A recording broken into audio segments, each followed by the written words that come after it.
Viva Voz, com Vera Magalhães.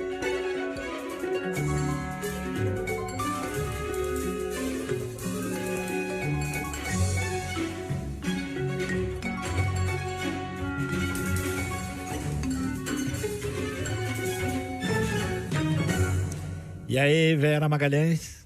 Oi, tudo bom, Sardenberg? Tudo bem, Cássia? Olá, ouvintes, espectadores. Boa tarde, Vera. Bom, Vera, o assunto é a posição do Bolsonaro, do governo brasileiro, de setores do Congresso em relação a, enfim, as atitudes do governo brasileiro e do presidente de não condenar a Rússia pela invasão da Ucrânia. O que é que você apurou, Vera? Exato, Sardenberg. Eu falei com alguns ministros e alguns parlamentares do entorno do governo, parlamentares da base aliada do governo, que demonstram bastante preocupação com essa hesitação do presidente Jair Bolsonaro em condenar com veemência e deixar que o Itamaraty faça o mesmo a invasão da Ucrânia pela Rússia.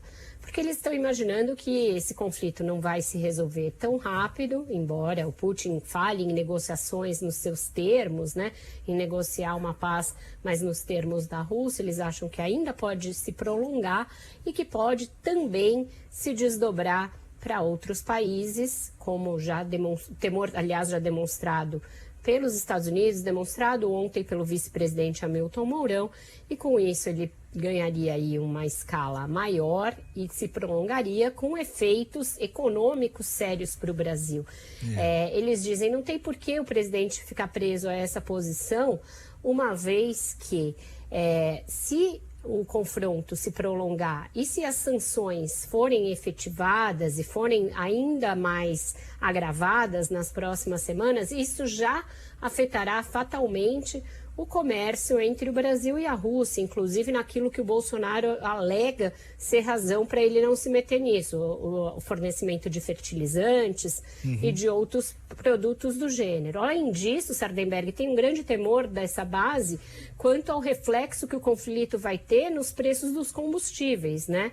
A gente sabe que esse é um dos calcanhares de Aquiles para o presidente nas eleições, ele vem tentando resolver a alta do diesel e da gasolina por meio de medidas no Congresso, mexidas na tributação dos combustíveis, até aqui sem sucesso, e com mais essa pressão inflacionária vinda do fato de haver uma guerra e a Rússia ser um dos fornecedores mundiais de petróleo, isso pode se agravar. Então eles veem prejuízos que já existem diplomáticos e políticos com essa hesitação do Brasil, e que nem haverá uma justificativa econômica plausível para que o presidente mantenha essa posição em cima do muro. Eles acham que é única e exclusivamente para não dar o braço a torcer de que a viagem foi um erro, de que se confraternizar e se solidarizar com o Putin foi prematuro, foi um erro, foi algo não calculado pelo entorno do Bolsonaro. Então é só para não dar o braço a torcer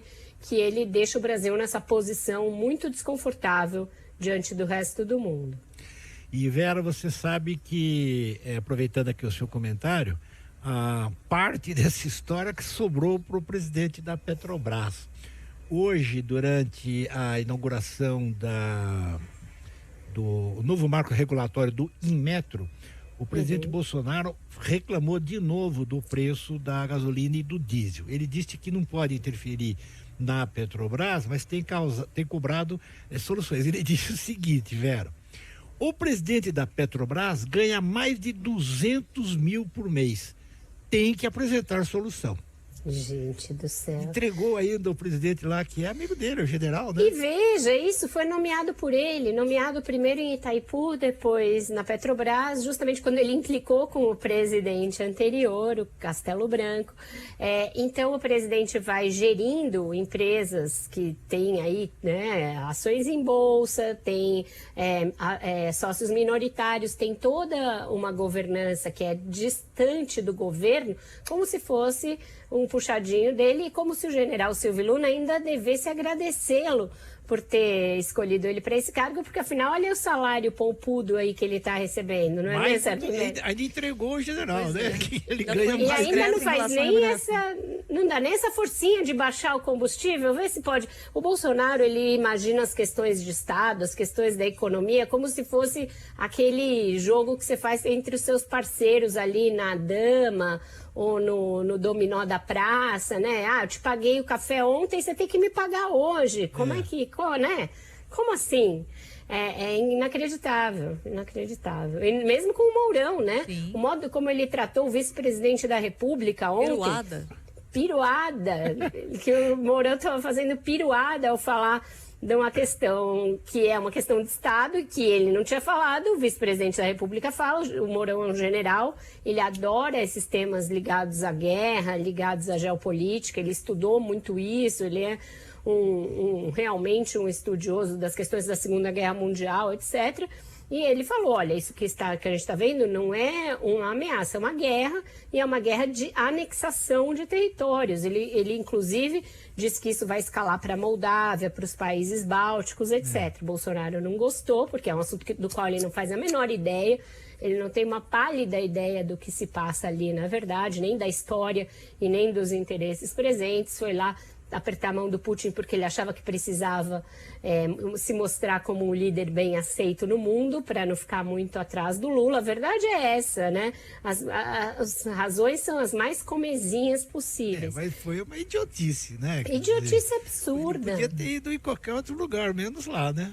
Pois é, mas foi lá que fizeram um aceno de que ele seria bem-vindo, lá e na Hungria. E aí foi onde ele foi se enfiar num momento em que não deveria. Por quê? Porque o Itamaraty também não consegue dizer para ele que é melhor ele não ir. Ontem o chanceler estava ao lado dele numa live pegando uns recortes de papel, Sardenberg. Ele lia uma notícia que não tinha nada a ver com a guerra. Ah, aqui os CACs, não sei o que, pega aqui, França. E jogava o papel na mão do chanceler. O chanceler ia lá, pegava aquela print, que é um recorte de jornal, punha do lado e ficava lá pacientemente esperando para não falar nada sobre o assunto atinente à pasta dele. Quer dizer, a gente vai muito mal.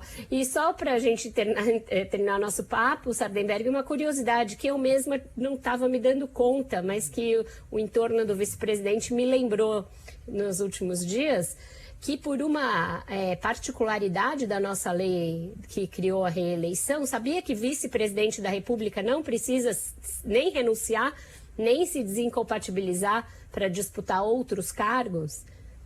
Olha, não sabia.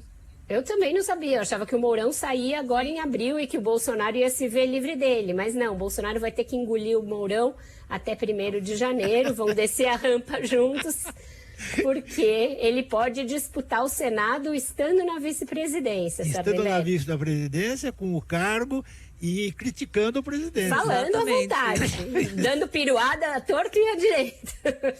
E assim, ele só não pode assumir a presidência da República nos 6 meses anteriores ao pleito. Então, se o Bolsonaro viajar, o Mourão vai ter de viajar também.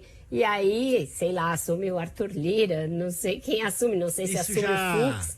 Isso já aconteceu uma vez, que um monte de gente teve que viajar, porque se assumisse a presidência, não podia competir a eleição. É isso. Eu acho que o Bolsonaro vai sair menos do país, porque ele próprio vai estar em campanha. Mas é isso, o Mourão vai disputar o Senado, já disse que vai, mas continua ali, pertinho do Bolsonaro, dando alegria ao presidente. Vera Magalhães. Obrigado, Vera. Até mais. Até mais, Hardenberg, Cássia, e um bom fim de semana para todos. Para todos nós. Até mais, Vera.